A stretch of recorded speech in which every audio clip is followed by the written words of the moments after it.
অন্তরালের মা, আমার আল্লাহ তাআলা আমাদেরকে জান্নাতের বাগানে আসার বসার তৌফিক দান করেছেন, কথা সত্য। কিন্তু আমরা আল্লাহর বান্দা হওয়ার পরেও আমরা কিন্তু ওই আল্লাহ তাআলার শুকরগুজার ঠিক মতো করি না। আমরা লুকিয়ে লুকিয়ে গুনাহ করি, আমরা গোপনে গোপনে গুনাহ করি। এখানে অনেক যুবক আছেন, অনেক মুরব্বীরা আছেন, অনেক পর্দার অন্তরালের মা বোনেরা বয়ান শ্রবণ করতেছেন, যাদের গুনার খবর কেউ জানে না। আরে সবার কথা বাদ দিলাম, আমি শামীম রেজার গুনাহ যদি আপনারা সাওয়ালপুরের মানুষ দেখতেন, আমাকে আপনারা মাহফিলে প্রধান বক্তা বানিয়ে দাওয়াত দিয়ে আনতেন না। এ যুব সমাজ, একটাবার নিজের বিবেকটারে প্রশ্ন করে দেখো, তোমার জীবনের গুনাহ যদি তোমার বাবা দেখতো, তোমার সন্তান বলে পরিচয় দিত না। এ মুরব্বী বাবারা, একটাবার চিন্তা করে দেখেন, দাড়িগুলা পেকে গেছে, আপনার জীবনের গুনাহগুলা যদি আপনার সন্তান দেখতো, বাবা বলে আপনার পরিচয় দিত না। এ পর্দার অন্তরালের মায়েরা, একটাবার কি চিন্তা করে দেখেছেন, আপনাদের গুনাহগুলা যদি আপনাদের সন্তান স্বামী দেখতো, স্বামী স্ত্রী বলতো না, সন্তান মা বলে পরিচয় দিত না। কারণ এই গুনাহগুলার কারণে আমার আল্লাহ তাআলা একটা বান্দারে বড় লজ্জিত করবে, জাহান্নামের হাবিয়া নামক নিকৃষ্ট জাহান্নামে ফেলতে পারে। ওই গুনার কারণে আল্লাহ তাআলা বান্দার চেহারাটাকে কুৎসিত করে দেয়, আল্লাহ তাআলা বান্দার রিজিক উঠায় নেয়, আল্লাহ তাআলা বান্দাটারে অভাব অনটন দিয়া পরীক্ষাও করে। কিন্তু যদি তোমরা এই গুনাহগুলা ছাড়তে না পারো, এমন 10টা 15টা 100টা মাহফিল করতে পারবা, খোদার কসমে মাহফিল দিয়া কোনো লাভ হবে না যদি গোপনে গোপনে করা গুনাহগুলা বন্ধ না করতে পারো। এ পর্দার অন্তরালের মায়েরা, মুরব্বী বাবারা, যুবক ভাইয়েরা, একটাবার চিন্তা করে দেখেন, আপনার এই গুনাহগুলা কিন্তু কেউ জানে না। আমার আল্লাহ তাআলা কিন্তু লামকাম থেকে আপনার প্রত্যেকটা গুনাহকে অবজারভেশন করেন। আল্লাহ তাআলা আপনার প্রত্যেকটা গুনাহকে দেখে থাকেন। ওই গুনাহগুলা দেখার পরেও আপনার কেমনে আল্লাহ তাআলা রিজিক দিবে, কেমনে আপনার গুনাহ মাফ করবে, কেমনে আপনারে ভালো রাখবে, আপনি আপনার বিবেকটারে প্রশ্ন করেন। দুনিয়ার একটা মানুষকে গালি দিলে, মন্দ কথা বললে, পরের বার তার দিকে তাকায়া পর্যন্ত কথা বলা যায় না, মুখটাকে বাঁকা করে রাখে। আর আপনি আল্লাহ তাআলার বান্দা হইয়া আপনি আল্লাহর বিন্দু পরিমাণ ইবাদত না কইরা গুনাহ করতে করতে আপনার কলবটাকে ঝাঁঝরা করে ফেলেছেন। একটাবারও তুই আল্লাহর কাছে নিজে প্রায়শ্চিত্ত হন নাই, আল্লাহ তাআলার কাছে গুনাহ ক্ষমা প্রার্থনা করেন নাই। আল্লাহর বান্দারা যত গুনাহ করে, আল্লাহ বলে, বান্দা লা তাকনাতু মির রাহমাতিল্লাহ, আমি আল্লাহর রহমত থেকে তোমরা নিরাশ হইও না। ইন্নাল্লাহা, নিশ্চয় আমি আল্লাহ, ইয়াগফিরুয যুনুবা জামিআ, সকল প্রকার গুনাহগুলোকে ক্ষমা করে দেয়। ইন্নাহু হুয়াল গফুরুর রহিম, নিশ্চয় তিনি আল্লাহ যিনি ক্ষমাশীল এবং দয়ালু। মুসলমান, চিন্তা করে দেখো, এত গুনাহ করার পরে আল্লাহ তোমার রিজিক বন্ধ করে না। কোন কাজের মধ্যে ডিউটিতে একদিন না গেলে ডিউটির বেতন কাইটা নেওয়া হয়, কিন্তু আল্লাহ একদিন তোমারে না খাওয়ায়া রাখেন নাই, তোমার হাতগুলারে পঙ্গু বানায় নাই, পা দিয়া গুনার দিকে কদম বাড়াইছো, তোমার পা গুলাকে পঙ্গু বানায় নাই, চোখ দিয়া খারাপ দিকে নজর দিয়েছো, তোমার চোখগুলাকে আন্দা বানায় দেয় নাই, মুখ দিয়া বাজে কথা বলেছো, তোমার মুখটারে বোবা বানায় নাই। কারণ আমার আল্লাহ জানে, বান্দা মরণের 1 সেকেন্ড আগেও যদি তওবা করে, ওই বান্দাটার তওবার কারণে আমার আল্লাহ বান্দাকে মাফ করে দিবে। তবে মনে রাখতে হবে, এ যুব সমাজ, মুরব্বী বাবা, পর্দার অন্তরালের মা, একদিন তওবার দরজা বন্ধ হয়ে যাবে। দুনিয়ার মানুষগুলা মসজিদ থেকে দৌড়াইবে, মসজিদ তাদেরকে দেখবে, তাদেরকে প্রবেশ করাবে, কিন্তু তাদের দোয়াগুলা কবুল হবে না। তারা আল্লাহকে ডাকবে, আল্লাহ ডাকার মতো একটা মানুষও থাকবে না। যদিও তারা মানুষ দাবি করবে, তাদের ভিতরে মুমিনতের ঈমান থাকবে না।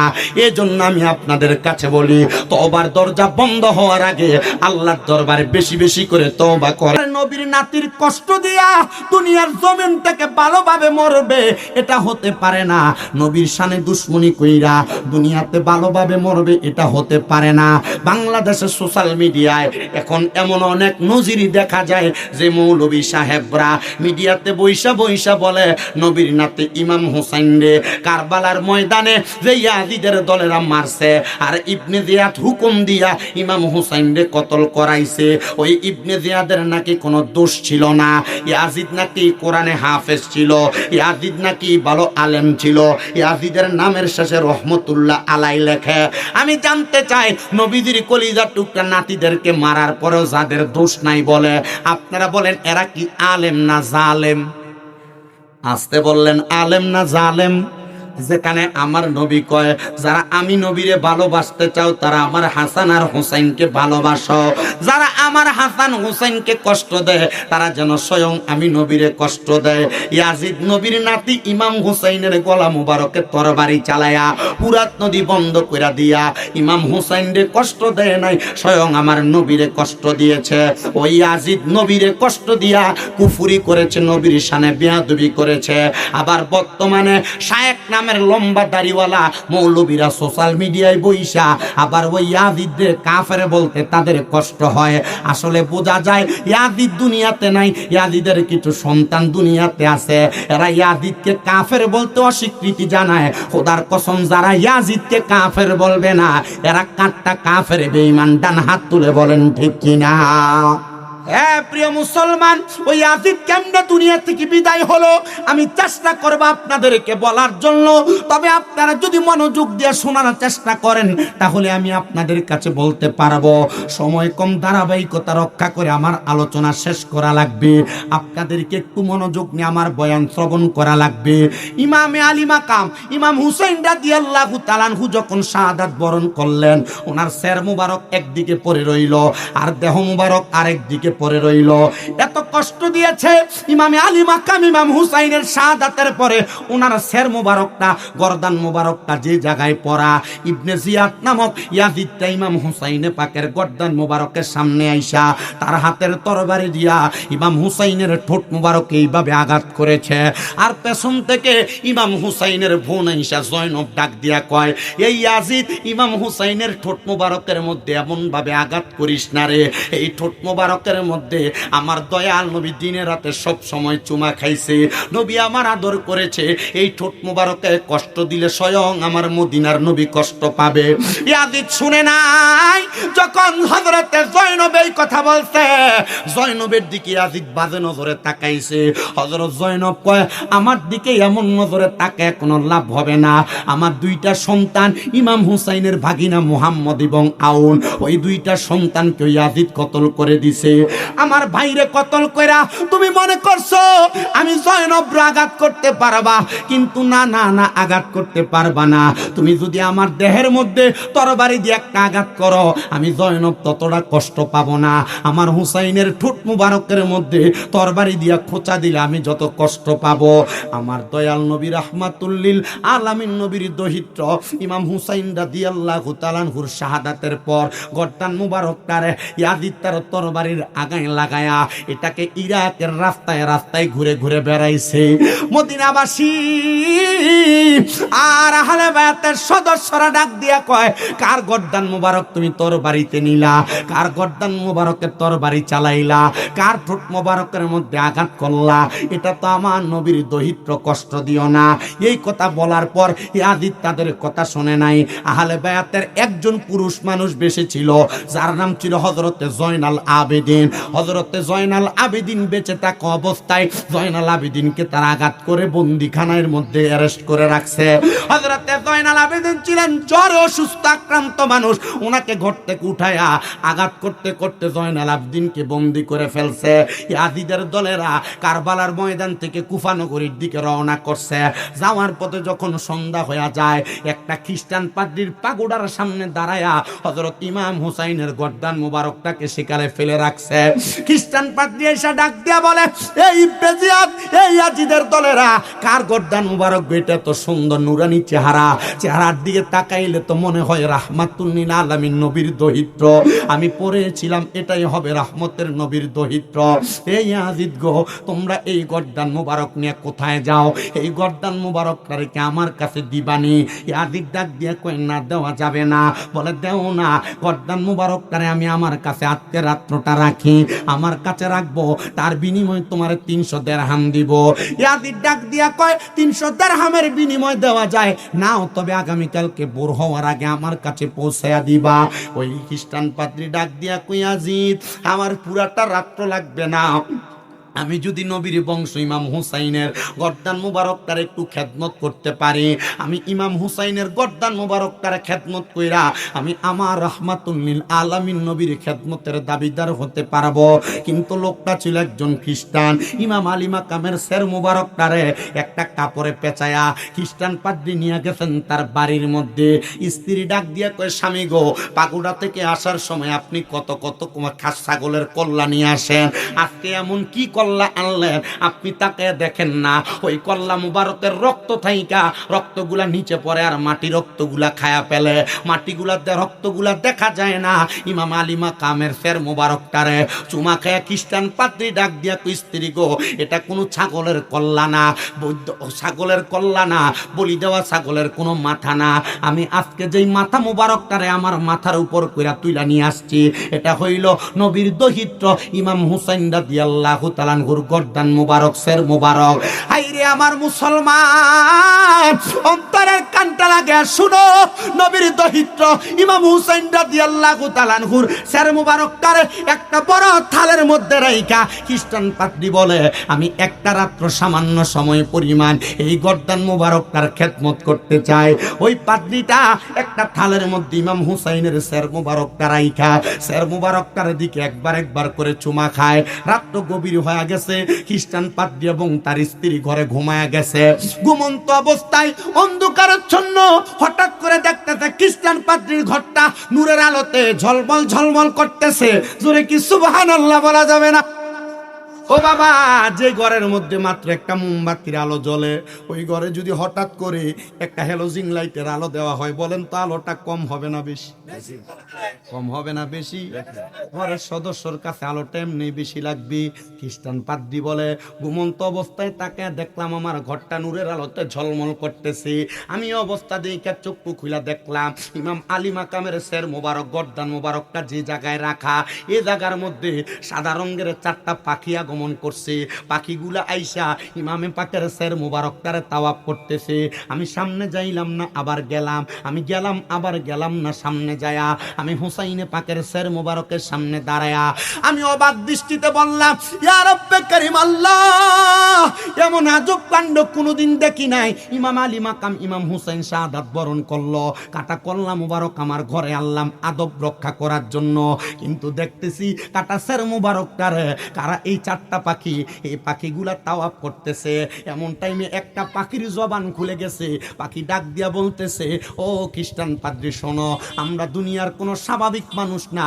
একজন এই চারজন পাখি চারটা দহিত্রের অংশ, একটা হলো মুহাম্মাদুর রাসূলুল্লাহ, আরেকটা হলো ইমাম হুসাইনের আব্বাজান মৌলা আলী মুশকিল কুশা, আরেকটা হলো আম্মাজান খাতুনে জান্নাত ফাতেমা, আরেকটা হলো ইমাম হাসান হযরতে ইমাম হাসান রাদিয়াল্লাহু তাআলা আনহু। আপনারা পাখির সুরত নিয়া কেন ইমামে পাকের গর্দান মুবারকের কাছে আসছেন? তারা ডাক দিয়া বলতেছে, আমরা জান্নাতে ইমামে আলী মাকামের অপেক্ষা করতেছি। আমরা জানি ওনার সের মুবারক তোমার ঘরের মধ্যে, আমরা একটু দেখার জন্য সের মুবারকটারে তোমার ঘরে আগমন করেছি। খ্রিস্টান পাদ্রী রে, যদি তোমার মনটা চায় ইসলাম কবুল করার জন্য, এই মুহূর্তে আলী মাকামের ঠোঁটের সাথে ঠোঁট মিলিয়ে পড়ো, লা ইলাহা ইল্লাল্লাহু মুহাম্মাদুর রাসূলুল্লাহ সাল্লাল্লাহু আলাইহি ওয়াসাল্লাম। জোরে পড়েন আল্লাহু আকবার। ইমামে আলী মাকামের সের মুবারকের সাথে জবান মিলে খ্রিস্টান পাদ্রী কালেমা পড়ে মুসলমান হয়ে গেছে। আর এই ইয়াজিদের দলেরা আমার দয়াল নবীর নাতি ইমাম হুসাইনে পাকের গর্দান মুবারক আর ঠোঁট মুবারকে আঘাত করেছে। আর আশেক তো এই ব্যাপারে সুরে সুরে বলে, কারবালায় ঘটিল এক করুণ কাহিনী, নবীর আওলাদ আজগর শহীদ পাইল না পানি। বাবারে, নবীর আওলাদ আজগর শহীদ পাইল না পানি। বললেন কারবালায় ঘটিল এক আজব কাহিনী, নবীর আওলাদ আজগর শহীদ পাইল না পানি। বলেন নবীর আওলাদ আজগর শহীদ আরে জিব্বা শুকায় গলা শুকায় শুকায় ঠোঁট খানি বলেন জিব্বা শুকায় গলা শুকায় শুকায় ঠোঁট খানি কান্নার আওয়াজ বাহির হয় না কান্নার আওয়াজ বাহির হয় না ও জাদুমণি নবীর আওলাদ আজগর শহীদ পাইল না পানি বলেন কারবালায় ঘটিল এক আজব কাহিনী নবীর আওলাদ আজগর শহীদ পাইল না পানি হাইরে আজগর পানি পান করিলে তলোয়ার ধরতনি বলেন আজগর পানি পান করিলে তলোয়ার ধরতনি উত্তর হবে তাহার তো সেই বয়সী হয়নি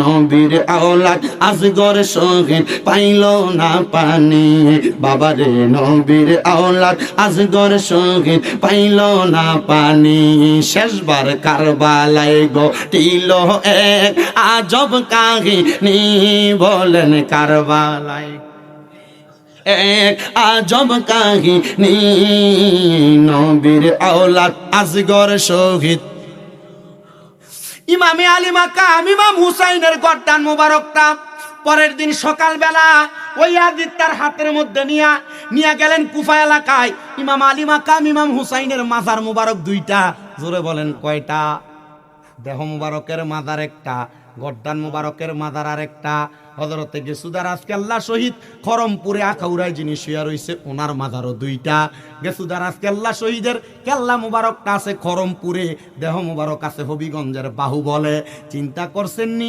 আল্লাহর ওলিরা দুনিয়াতে থাইকো কারামত দেখায় ইন্তেকালের পরেও কারামত দেখায় দেহ মোবারক থাকে একদিকে গর্দান মোবারক থাকে একদিকে গর্দান মোবারক যখন আখাউড়া খরমপুরে আসছে শুধু খ্রিস্টান একজন হিন্দু একজন ব্যক্তি জাল বাইতো জালের মধ্যে শুধু কল্লা মুবারক উঠছে ঠোঁটটা নড়তেছে লা ইলাহা ইল্লাল্লাহু মুহাম্মাদুর রাসূলুল্লাহ পুরা পরিবার কালিমা পুরা মুসলমান হইছে কাটা কল্লার সাথে আর ওই কাটা কল্লার দোহাই দিয়া হাজার হাজার মানুষ মুসলমান হয়ে গেছে ইমাম আলী মাকামের ইন্তেকাল শরীফের পরে শাহাদাতের পরে ওনার কাটা সের মুবারকের সাথে কালিমা পড়ছে হাজার হাজার মুসলমানেরা হাজার হাজার ইহুদিরা ইন্তেকাল করার পরে শাহাদাতের পরে ঠোঁট মিলে কালেমা পড়ে ঈমান আনয়ন করছে আমার মুসলমান ইমামদার ইমামে পাকের দেহ মুবারক যখন আলাদা করা হয় ইয়াজিদ বলে ও কুফা নগরীর মানুষ আমি ইয়াজিদ যেহেতু ইমাম হুসাইনকে শহীদ করতে পারছি চলো আজকে আমরা ইমাম আলী মাকাম ইমাম হুসাইনের শহীদ করার পরে আমরা খুশি উদযাপন করব এই ইয়াজিদের দুইটা খারাপ স্বভাব ছিল কয়টা আসতে বল কয়টা খারাপ স্বভাব ছিল ইয়াজিদের দুইটা খারাপ স্বভাবের মধ্যে একটা খারাপ স্বভাব ছিল ইয়াজিদ ছিল মদ্যপানকারী নেশাখোর কি নেশা দুই নাম্বার খারাপ স্বভাব ছিল ইয়াজিদ একজন নারী লোভী ওই ইয়াজিদ বলে এ কুফা নগরীর মানুষ চলো আমরা আনন্দ ফুর্তি করি গান বাজনার আয়োজন কইরা ওই ইয়াজিদরা এলাকার মধ্যে যত সুন্দরী মহিলা আছে তাদেরকে হাজির করছে আনন্দ করার জন্য আচ্ছা বলেন তো নবীর নাতিরে কষ্ট দিয়া হত্যা কইরা কতল কইরা শাহাদাত কইরা ইয়াজিদ যদি গান বাজনার আয়োজন করে নারীদেরকে নিয়ে নাচানাচির আয়োজন করে মদ পান করার আয়োজন করে ওই ইয়াজিদে যারা ভালো মানুষ বলতে চায় আপনারা বলেন এরা কি ভালো না ইয়াজিদের ফেতাত্তা অবশ্যই এরা ইয়াজিদের বংশধর এবং অনুসারী এ প্রিয় মুসলমান শোনো অন্তরের কান লাগে শুনো ওই ইয়াজিদ বলে গান বাজনার আয়োজন করো আমোদ ফুর্তির আয়োজন করো কিন্তু নবীর নাতি ইমাম হুসাইনরে যারা কষ্ট দিছে নবীর নাতি ইমাম আলী মাকাম ইমাম হুসাইন রাদিয়াল্লাহু তাআলা আনহুর যারা অনুসারী এদের কলিজার মধ্যে বড় কষ্ট সবাই একটু মুহাব্বতে জোরে জোরে বলেন আল্লাহু আকবার কারণ কি আসছে কারণ আইছেনি এটা একটা লেন্ডি প্রসেস একটা মাহফিল জাহিদ এটাতে বৈজ্ঞানিক ব্যবস্থা হবে সুন্দর সমস্যা কি ধারাবাহিক কিন্তু এটা এলোমেলো হয় মানুষগুলো ডাইরেক্ট বসে আছে এদের কাছে কথা বলতে হলে এরকম হইলে কেমন সেই একটা পরিবেশের দরকার তো পরিবেশ ঠিক আছে মানুষ গুমতি নদীর পাড়ে বসে আলোচনা শুনতেছে বাতাস পাচ্ছে কিন্তু বাতাস যদিও পায় যদি লাইটের আলো না পায় বক্তা না দেখলে মানুষ এখন শ্রোতারা ওয়াজ শুনে মজা পায় না ঠিক না তো এটা লাইটিং ব্যবস্থা যিনি করছে জেনারেটরের ব্যবস্থা করেন না আপনারা যারা আছে ডিস্টার্ব করে 2-4 হাজার টাকার জন্য এত সুন্দর মাহফিল নষ্ট হয়ে যাবে, এটা খারাপ। একটু খবর লাও না, একটু কষ্ট করে লাগান। আছে কই লইব। আপনারা যারা এখানে বসেছেন, আপনারা বলেন আমরা নবীজির আহলে বাইতে রাসূলের মহব্বত অন্তরে নিয়া বয়ান তকরির শ্রবণ করলে আমরা খুশি না বেজা? কিন্তু একটু মহাব্বতে দুরূদ শরীফ পড়বেন, দুরূদ শরীফ পড়তে পড়তে আলো আসবে ইনশাআল্লাহ। একটু মহাব্বতে পড়ি, আল্লাহুম্মা সল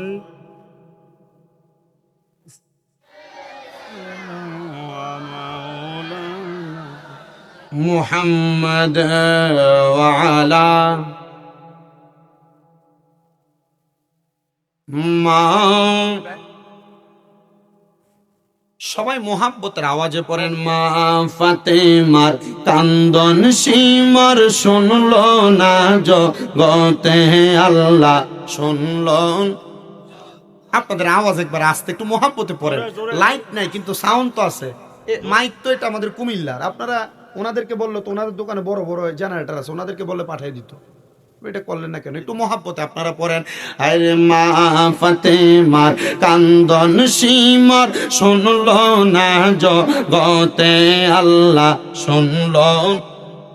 গতে বলেন মা ফাতেমার কান্দন সীমার শুনলো না জগতে আল্লাহ শুনলো।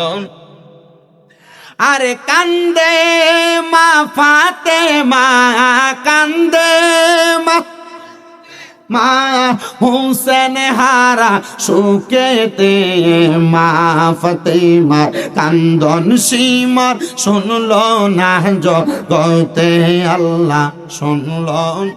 জগতে আল্লাহ শুনলো না জগতে।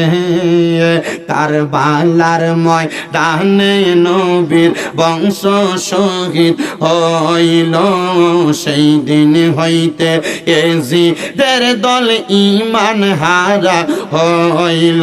বলো কারবালার ময়দানে নবীর বংশ শহীদ হইল, সেই দিন হইতে ইয়াজিদের দল ঈমান হারা হইল। নবীর প্রাণ হুসাইনের গলায়, নবীর প্রাণ হুসাইনের গলায় সীমর ছুরি চালাইল। মা ফাতেমার কান্দন সীমর শুনলো না জগতে আল্লাহ শুনলো। গতে আল্লাহ শুনলো না জগতে।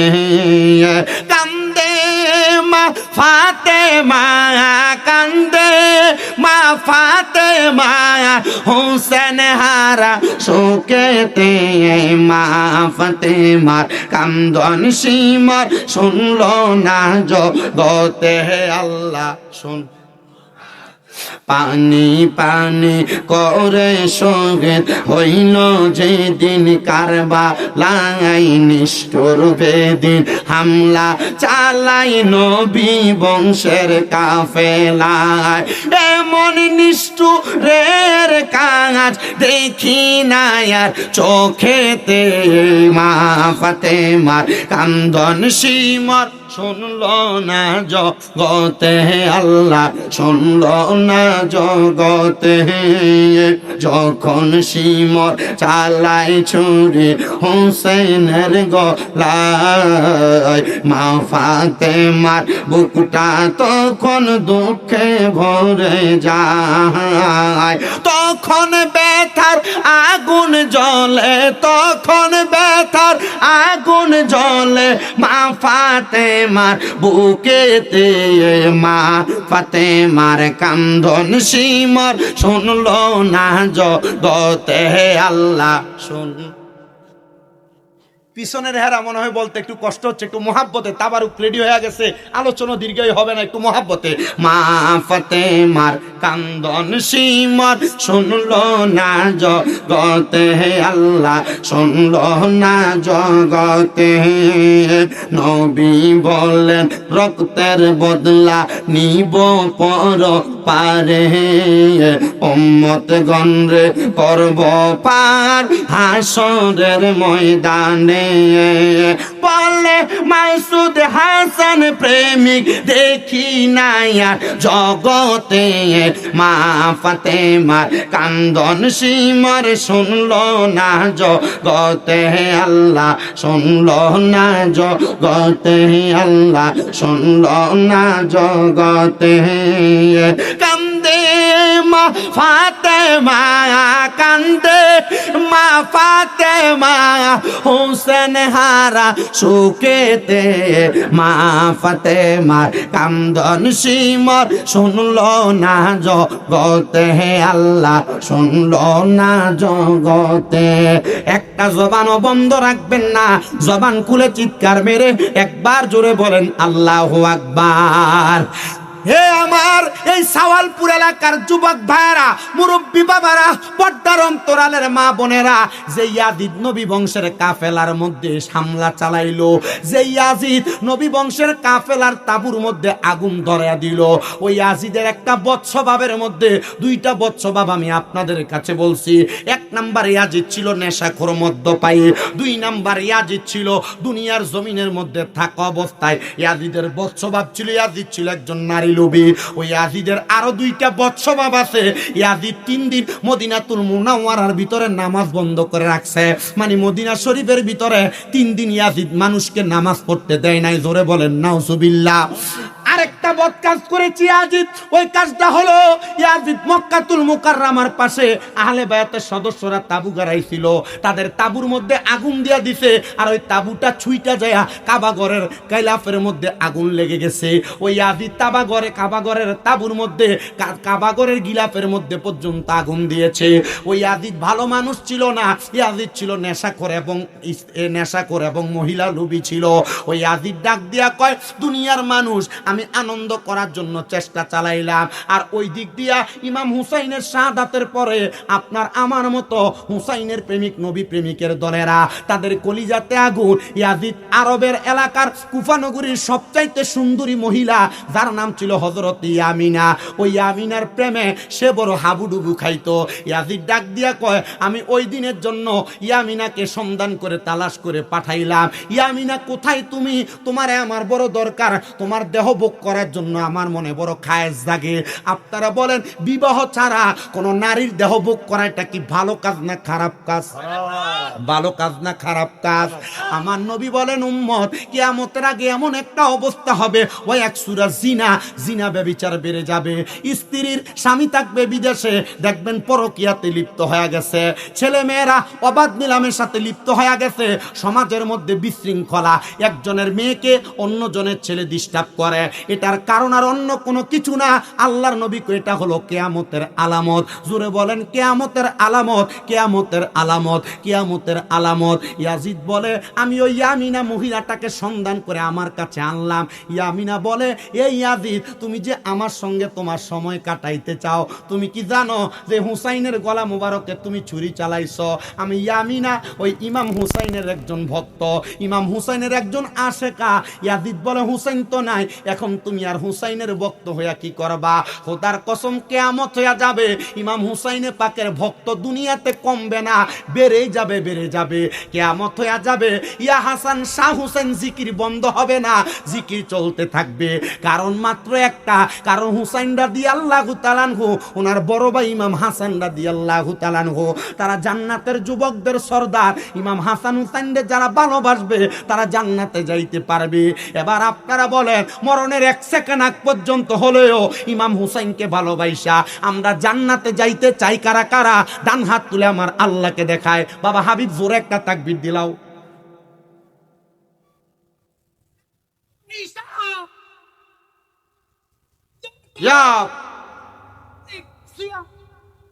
জোরে বলেন নাম, সবাই জোরে পড়েন আলহামদুলিল্লাহ। ওই ইয়ামিনা ডাক দিয়া, ইয়াজিদ, আমারে তুমি কেন খবর পাঠাইলা? ইয়াজিদ বলে, তোমার দেহ ভোগ করার জন্য। ইয়ামিনা ডাক দিয়া বলেন, না না না, তুমি আমাকে বৈবাহিক সম্পর্ক ছাড়া আমার দেহ ভোগ করতে পারবা না। ইয়ামিনা বলেন, তবে আমার মনের ভিতরে আমি যেহেতু ইমাম হুসাইনকে ভালোবাসি, মোহাব্বত করি, ইয়াজিদের প্রতি আমার একটা ক্ষোভ আছে। আমি বললাম, ইয়াজিদ, যদি তুমি আমার দেহ ভোগ করতে চাও, আর কথা নাই। যদি তুমি আমার দেহ ভোগ করতে চাও, আমার সঙ্গে জনসম্মুখে পারবা না, তুমি চলো আমার সঙ্গে একসাথে মরুভূমির মাঝখানে চলো। ইয়াজিদ বলে, ইয়ামিনা তোমারে আমি পূর্ব থেকে, কি সমস্যা কি? আর কথা বলো। হ্যাঁ, যাও কথা বল। সবাই একটু মুহাব্বতে দুরূদ শরীফ পড়েন, আল্লাহুম্মা সাল্লি আলা।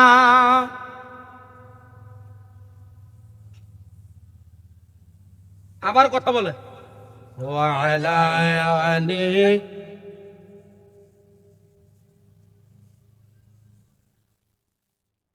মুহাব্বতে পড়েন, আল্লাহুম্মা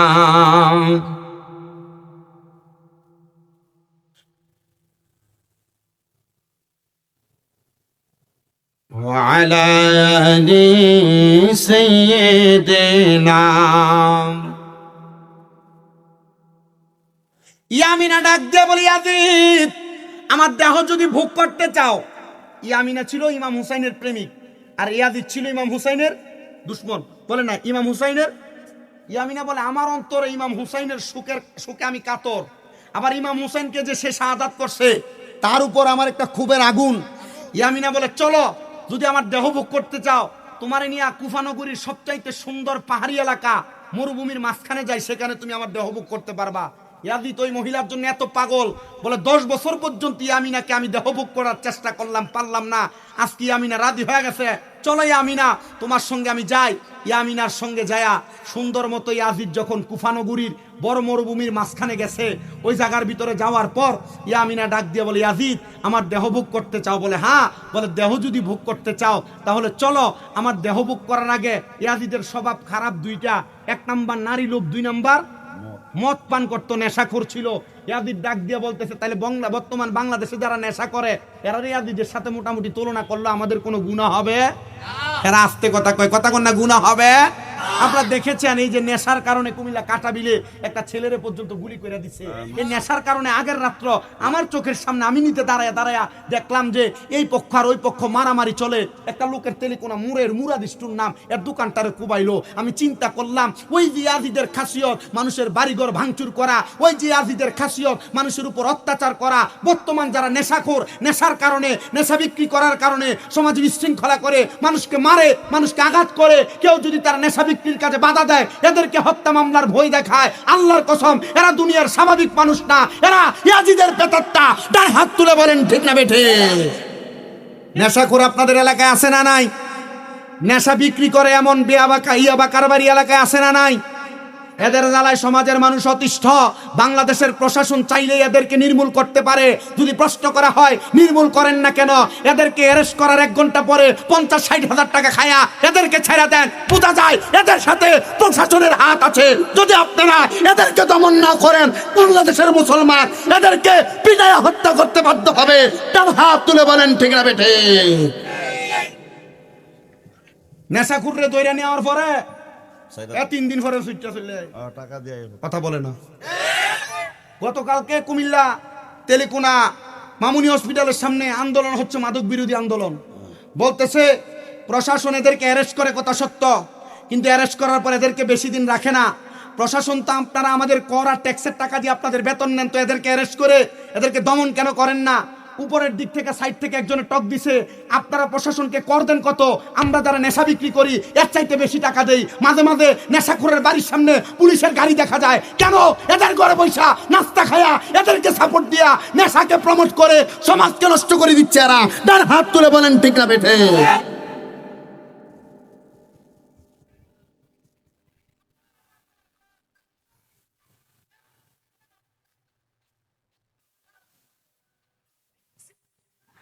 এলাকাতে মাদক দমন কমিশন খুলেন, এলাকাতে মাদক দমন কমিশন খুলেন, মাদক নির্মূল করার কমিটি খুলেন।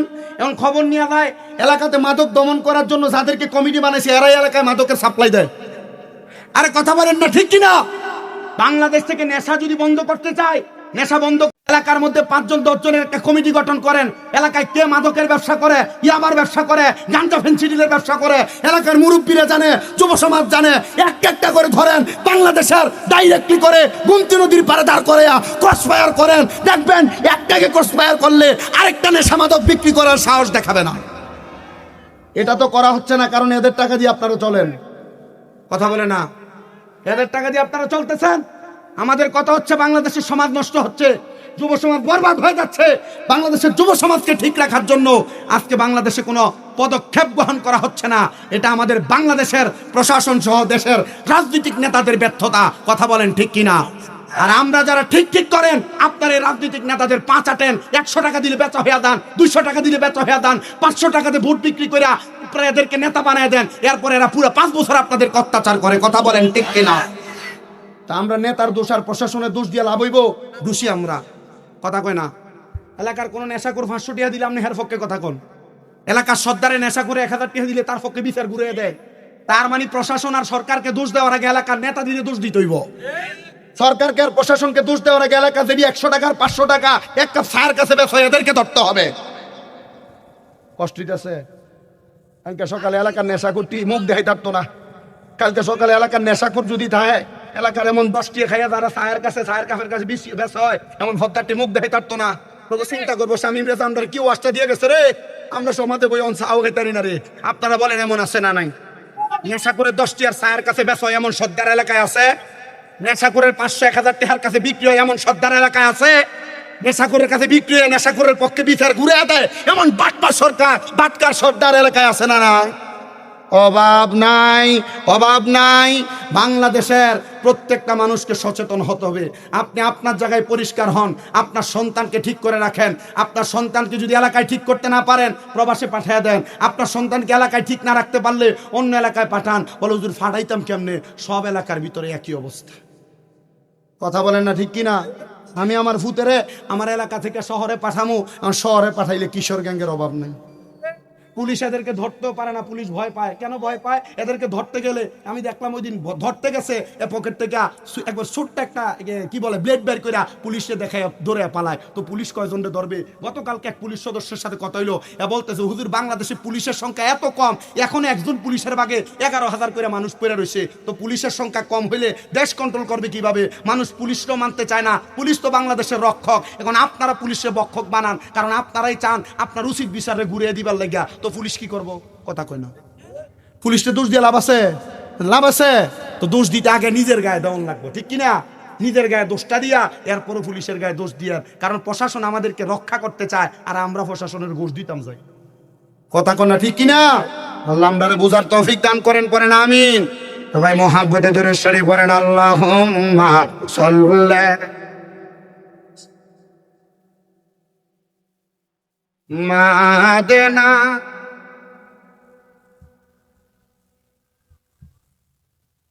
লানা মুহাম্মাদ আল্লাহুম্মা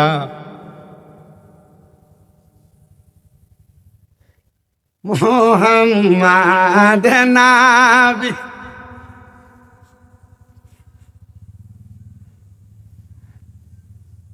জগৎ পাগল কাবার জন্য, কাবা পাগল মাবুদের, আমার মাবুদ পাগল দয়ালে নবীর নবী পাগল উম্মতের আল্লাহুম্মা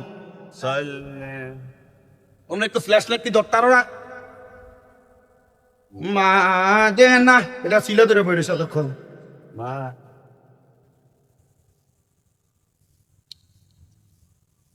জবান খুলে জোরে বলেন আল্লাহু আকবার। এত আস্তে কইলেন, আর জোরে কোন আল্লাহু আকবার।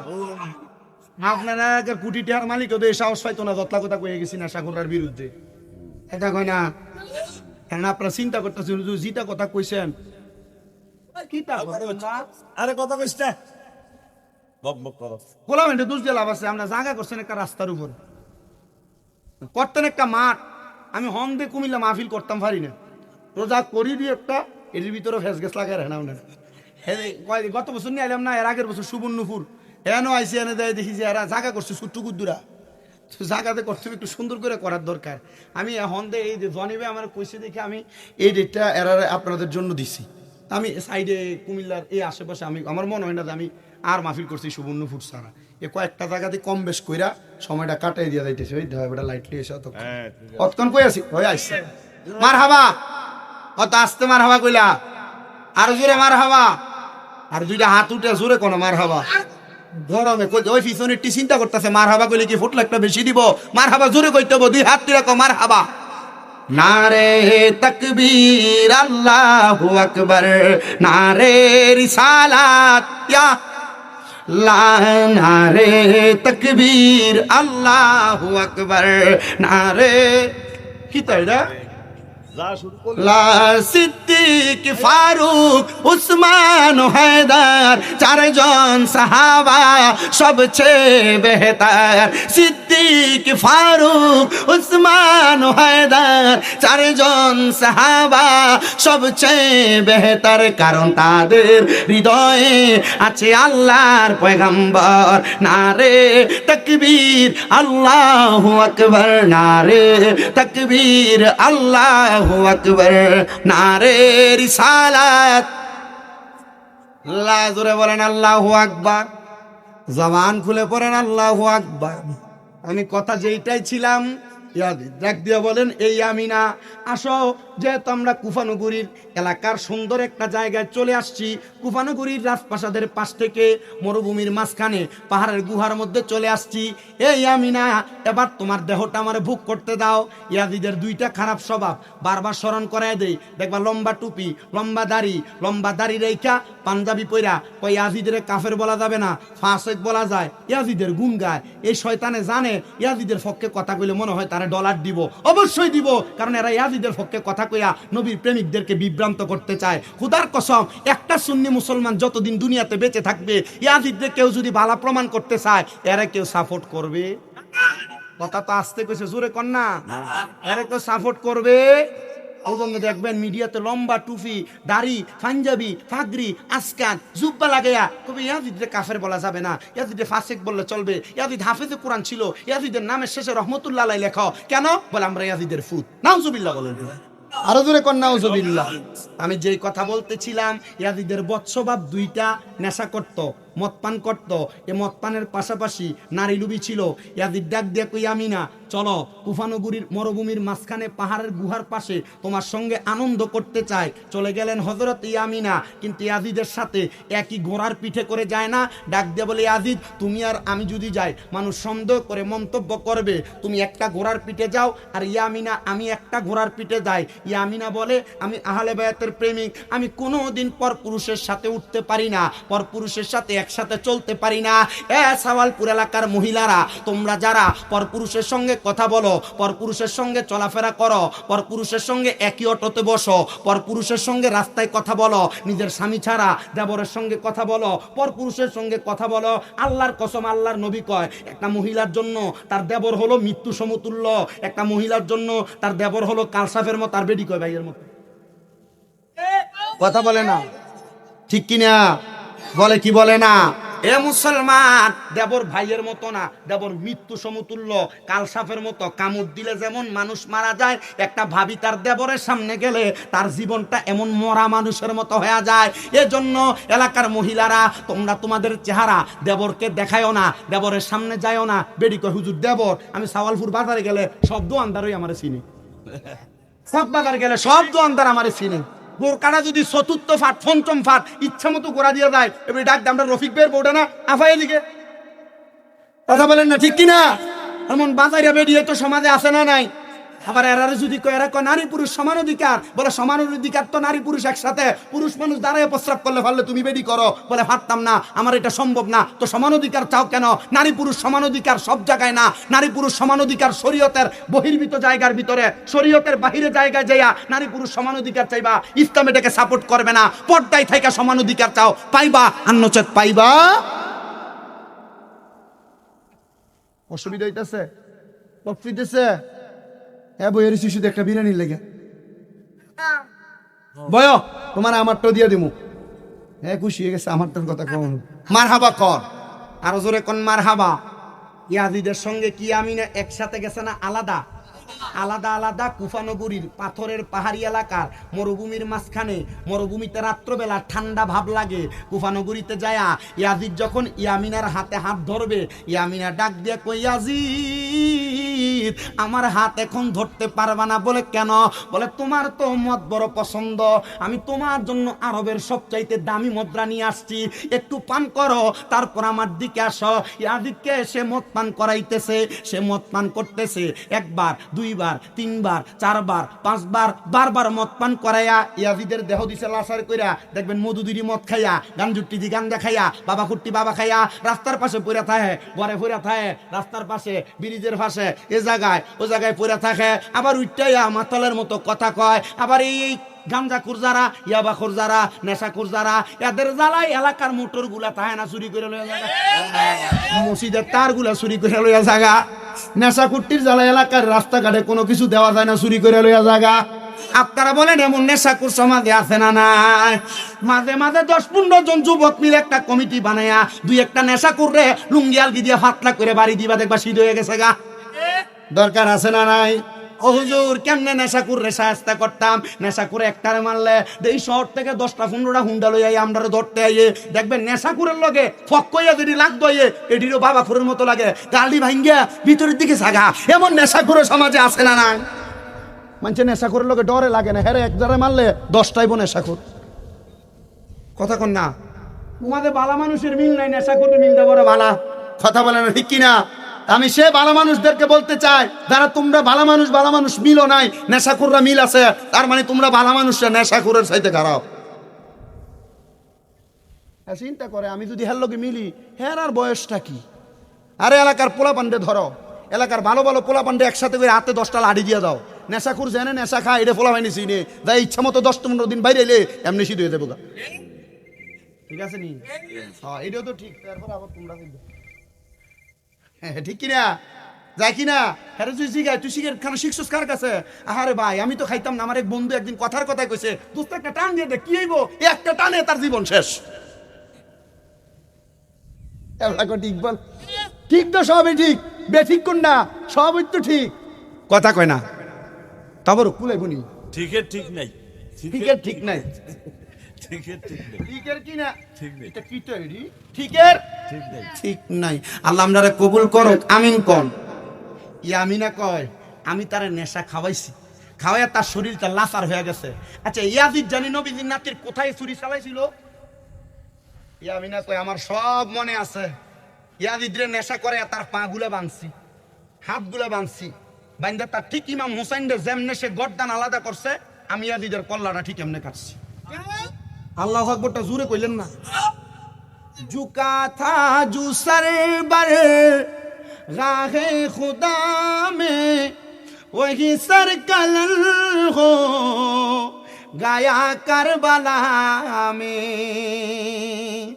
शहादत की मंजिल को पाया है मैंने, मैं मुर्दा नहीं हो जिलाया गया है। मुझे कोफा वालो मुसाफिर न समझो, मैं आया नहीं हो बुलाया गया हो, कि मेहमा बना कर सताया गया हो, मैं रोया नहीं हो रुलाया गया हो।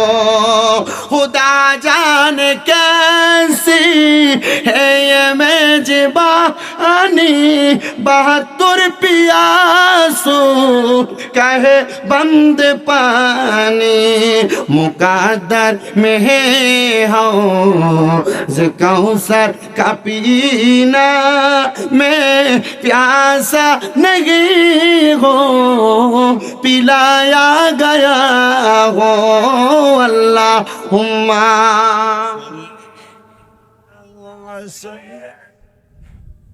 मौलाना मुहम्मद وعلى آله মাওলানা।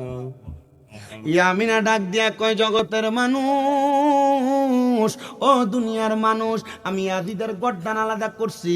কইরা আমি যখন ঘোড়ার পিঠে উঠছি, আমি তাকে দেখলাম রে কালো কালো রঙের তিনটা শিয়াল আইসা ইয়াজিদের দেহটারে চামড়াগুলা কামড়ায় কামড়ায় খাইতেছে। আমি চিন্তা করলাম নবীর নাতির গলায় যে ছুরি চালাইছে তার দেহটারে এমনি খানা হবে, তার দেহটারে শিয়ালে কামড়ায় খায়। পরের দিন সকালবেলা কুফানগরীতে এলান হয়ে গেছে, ইয়াজিদরে কোথাও খুঁজে পাওয়া যায় না। পুরো এলাকার মধ্যে সেনাপতিরা সন্ধান করতে লাগলো ইয়াজিদ কোথায়, কোনো জায়গায় ইয়াজিদরে খুঁজে পায় না। সন্ধান করতে করতে মরুভূমির মাঝখানে যা দেখে ইয়াজিদের হাড্ডিগুলার কল্লাটা পড়ে আছে।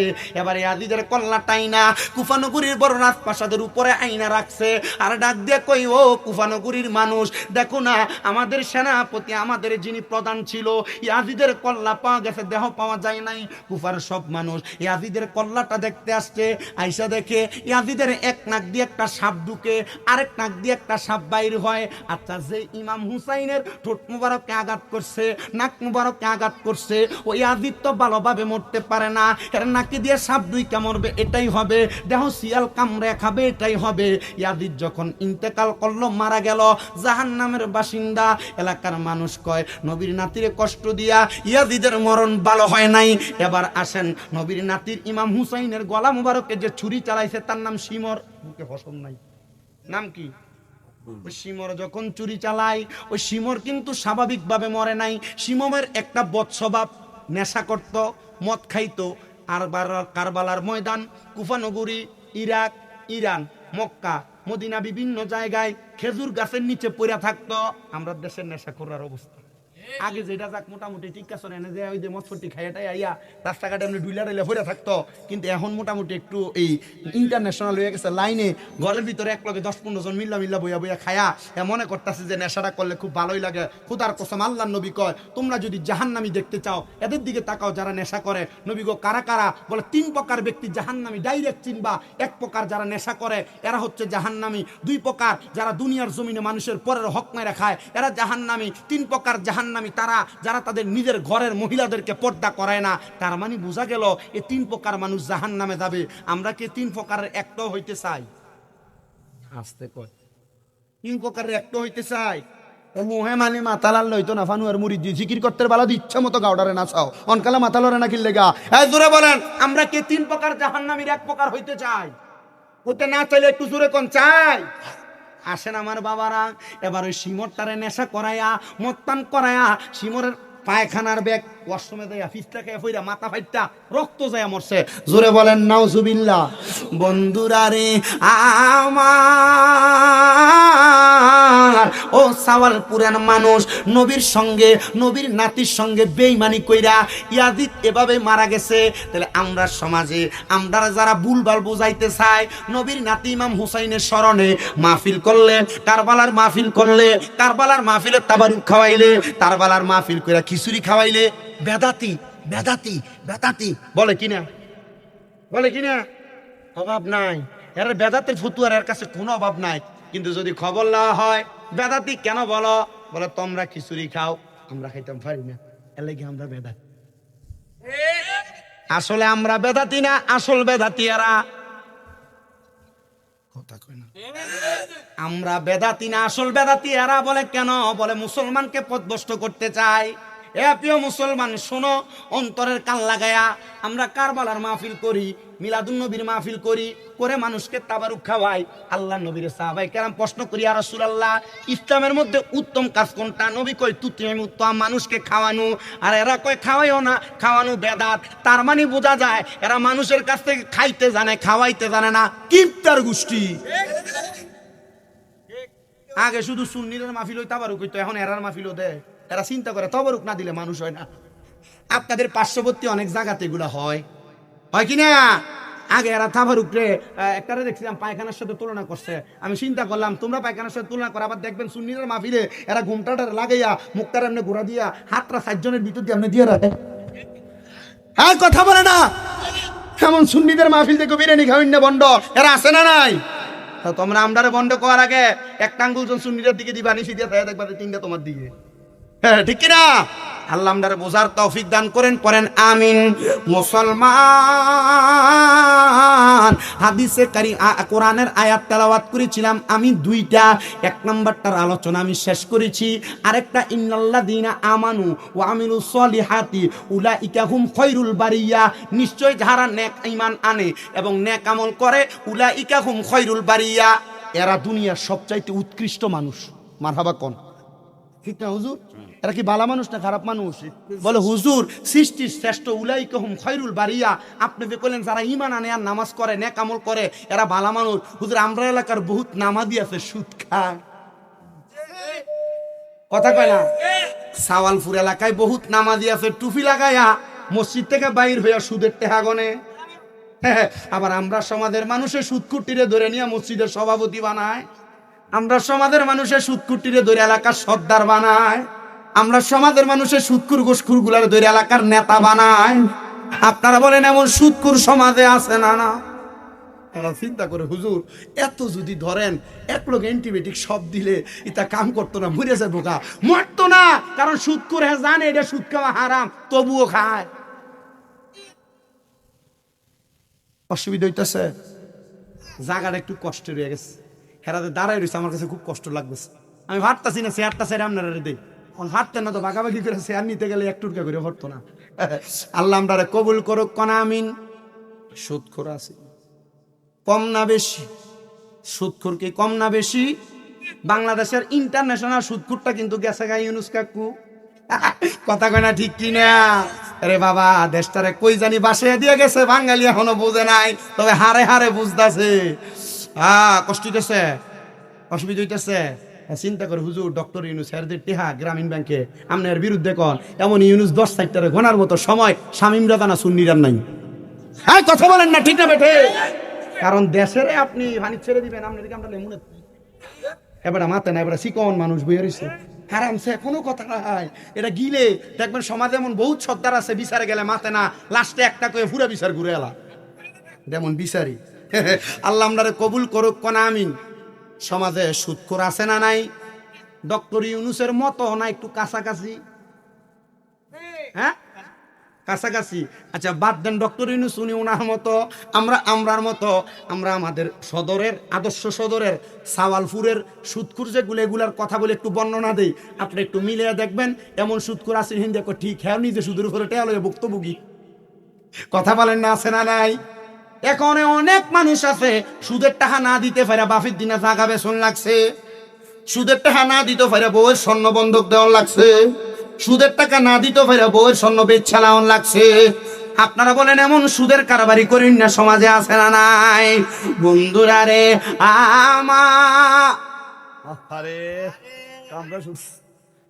আচ্ছা আপনারা একটু আল্লাহু আকবার কি জোরে কইবেন না আস্তে কইবেন? বন্ধুরা আমার তো ডাক দিলে আল্লাহু আকবার কি আস্তে না জোরে? লাইডা না নাই, মাইক না আছে, ম্যাজিক টোন, মারহাবা। বন্ধুরা রে আমার আসতেছে আরো জোরে, বন্ধুরা রে আমার, মুরব্বী বাবাজিরাও, যুবক ভাইরা, পর্দার অন্তরালের মা বোনেরা, বাংলাদেশের সুদখোর হলো 4 প্রকার। জোরে কোন কয় প্রকার? একটা সপ্তাহ সুদি, আরেকটা মাসিক সুদি, আরেকটা বাৎসরিক সুদি, আরেকটা ব্যাংকে এফডিআর এর নামে সুদখোর। আপনারা বলেন এমন সুদখোর সমাজে আসেনি? মুসলমান একটা সুদখোর দেখবেন সমাজে তলে তলে সুদের টাকা খায়, যদি জিগায় টাকা দেন না দেন না দেওয়া যায়নি, বছরে 1,30,000 কইরা খাওয়াইন না সুদখোর সমাজে আসেনি? আসেনি? আরেকটা সুদখোর দেখবেন মানুষ তারা সুদখোর বলবে, এ কথা চিন্তা কইরা সে শুধু একা সুদ খায় না, যদি তারা জিগায় কাকা দেখেন না 10,000 টাকা নিয়ে হাওলার দেওয়া যায়, কাকা আমার কাছে নাই, তোর শাশির কাছে আছে, তার বইনে দিছে সাইল্লা দিবার লাগিয়া, এমন বইনের নাম দিয়া সুদের উপরে টাকা লাগে, এমন বেরিয়ে সমাজে আছে না নাই? হ্যাঁ বন্ধু, আরেকটা সুদখোর আছে এলাকায়, বলে হুজুর কারা তারা? ওই সুদখোর আর অন্য কেউ না, এরা দেখবেন ব্যাংকের ভিতরে 10 লাখ 5 লাখ নাম দিছে এফডিআর, কিয়া 10 লাখ রাখলে 10 বছর পরে 10 লাখ। বলে হুজুর আমি কোনো কিছু খাই না, দোয়ানে বইয়া থাকে, চা খায় আর মানুষের সমালোচনা করে, কোনো কাজ কাম নাই। এবার যদি কয় কাকা আপনার কোনো কাম কাজ নাই, চলেন কেন? কিন্তু হ্যাঁ ব্যাংকে 10 লাখ টাকা বছরে বছরে মাসে মাসে তুইলা খায়। এমন সুদখোর সমাজে আছে না নাই? আরো জোরে কন্যা বাবা আছে না নাই? আর একটা সুদ আপনার বউ আপনার ফার্ম দিয়ে দিয়ে খাওয়ায়, বলে হুজুর এটা আবার কোনটা দেখবেন? আপনার বউ আপনার কয় তুমি যে যা কামাই করো সব খরচ করে লাও, আয়ো আমরা ব্যাংকে একটা ডিপিএস করি, মাসে মাসে কিছু কিছু রাখতাম জিফুত্রিরে মানুষ করা লাগবো, এমন ডিপিএস এর নাম দিয়া বছরে বছরে সুদের টাকা তোলে। এমন বেরিয়ে তো সমাজে আছে না নাই? চিন্তা করো হুজুর, সবই যদি সুদ হয় তো উচিত কোনটা? একটা উচিত।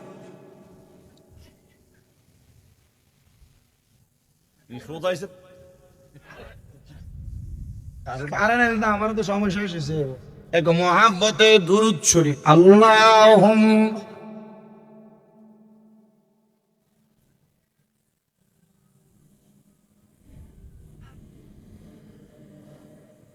করোনা তো পড়া আছে তারা কাটতে বইলে তো সুদাইব না সাদিতে মহাব্বতে পড়েন আল্লাহুম্মা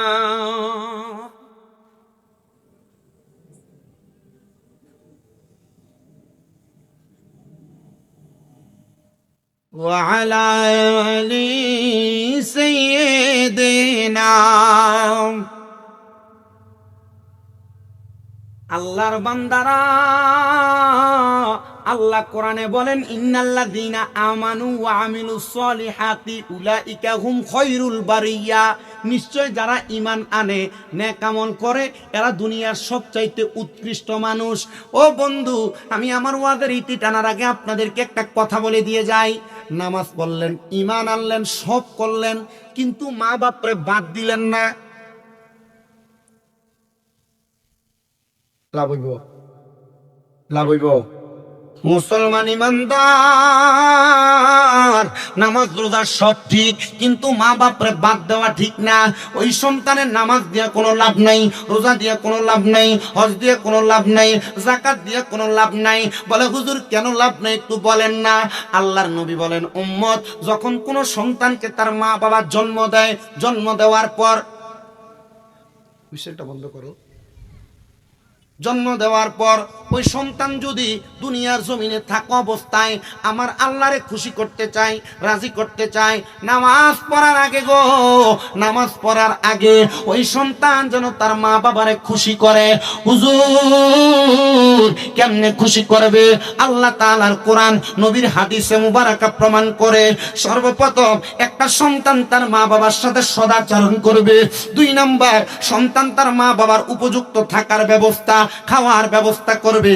3 নাম্বার, সন্তান দুনিয়াতে থাকা অবস্থায় আম্মা আব্বারে কোনোদিন কষ্ট দিবে না। হুজুর কেমন করে? একটা বার জানতে চাই। আল্লাহর নবীর প্রখ্যাত একজন আশেক, যার নাম ছিল হযরতে হুযায়ফা রাদিয়াল্লাহু তাআলা আনহু, বসবাস করতেন ইরাক এলাকার পার্শ্ববর্তী এলাকায়।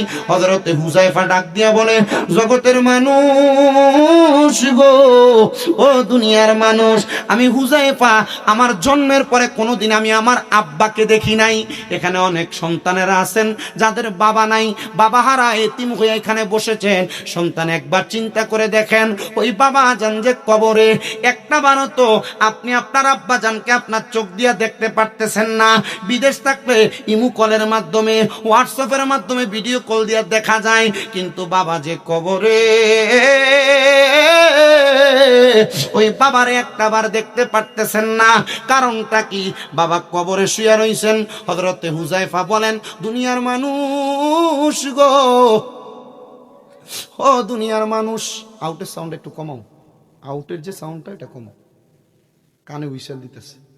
এ দুনিয়ার মানুষ, আমি যখন আমার আব্বা জানকে পাই নাই, একবারে ক্ষুদ্র বয়স, আমাকে ইরাক এলাকার একজন ভালো আলেমে দিন ডাক দিয়া নিয়ে গেলেন।